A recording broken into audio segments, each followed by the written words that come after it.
According to Jackson's Democratic mayor, the city has a history of poor maintenance of the water system, and after record rainfall flooded parts of the city, the failure to properly maintain the city's water treatment plant left thousands of Americans, including children and even babies, without the ability to use any water safely. Well, this is the accumulation of years and years of accumulated problems, challenges that we have been lifting up for the better part of 3 to 4 years.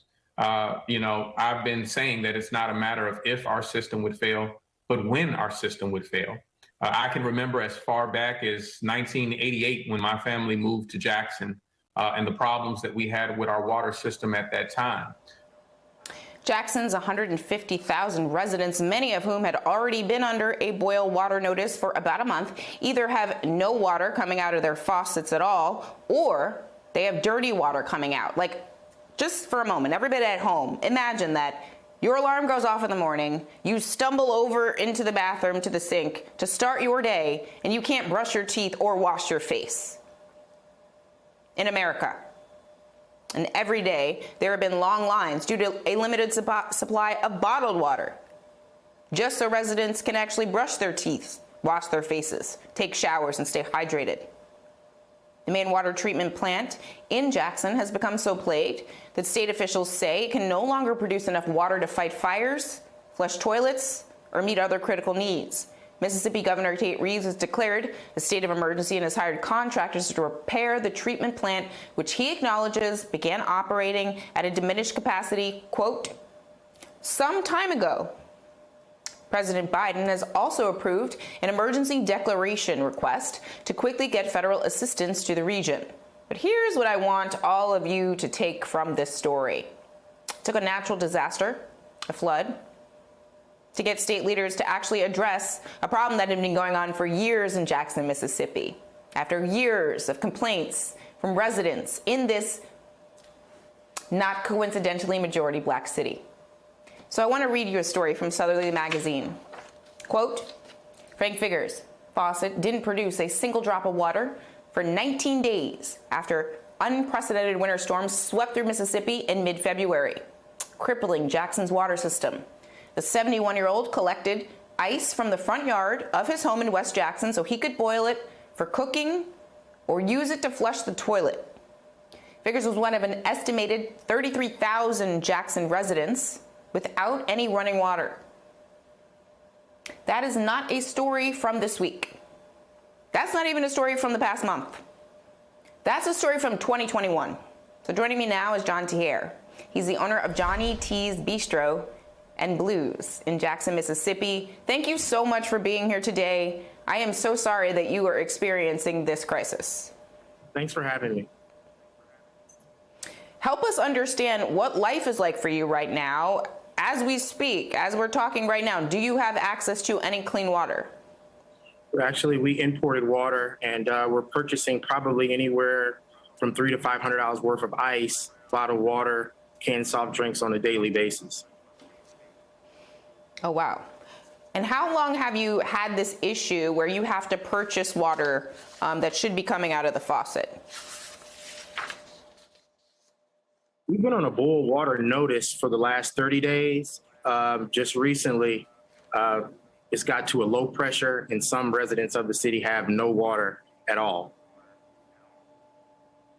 What is it like when you have no water? For the folks at home who have never experienced this, I mean, I've had in my life limited experience with the lack of, water. I've definitely had to boil water to bathe with before in my life, but a lot of folks have never had that experience. Help us understand what that is actually like. Yeah, it's challenging, not only just for the residents of Jackson, but operating a business. We're under strict guidelines of the health department. You're already dealing with the labor shortage, you're dealing with supply chain shortages, and you're also dealing with rising prices of food costs. So all of those things compounded with the water crisis is a bit challenging. But, I'm confident in our leaders and our elected officials that we're going to come out of this stronger than before. With the national spotlight that's been cast on this issue here, we've been getting, aid not only from the state level, but also coming from a federal level as well. You say you're confident in the leadership. Who do you blame for this crisis? It's tough to point the finger because this issue didn't happen overnight. And the elected officials that are in office now, they didn't create this issue. So now it's about moving forward. And I think it's definitely about collectively a joint effort between everybody that's involved can get the solution to this problem. One of the things I should note is that Jackson is an 82% black city, so a majority black city. We've seen water crises in other majority black cities in the United States. One of the cities I grew up near, Newark, New Jersey, also had its own water crisis in recent years. How much do you think race plays into this? How much do you think that the neglect of maintaining the water treatment facility has to do with the fact that the city and the population there is mostly black? Well, more so than race, I think it's economics. This is a problem that definitely is finance. So in order to fix this problem, it's going to be money, economic. Where's the money going to come from to fix this? We're talking about a water crisis situation that probably is upward of $200 million. So more so than race, I think economics. And before we go, just in 1 minute, tell people at home how they can help. Oh, wow. Any help is appreciated, whether it's sending water, bottled water is definitely needed. Anything that you can do to help in this situation would be greatly appreciated from the citizens of Jackson. John Tahir, thank you so much for being here and for sharing your story, and I hope that your circumstances change ASAP. No American should have to live like this. Thank you again. Please stay safe.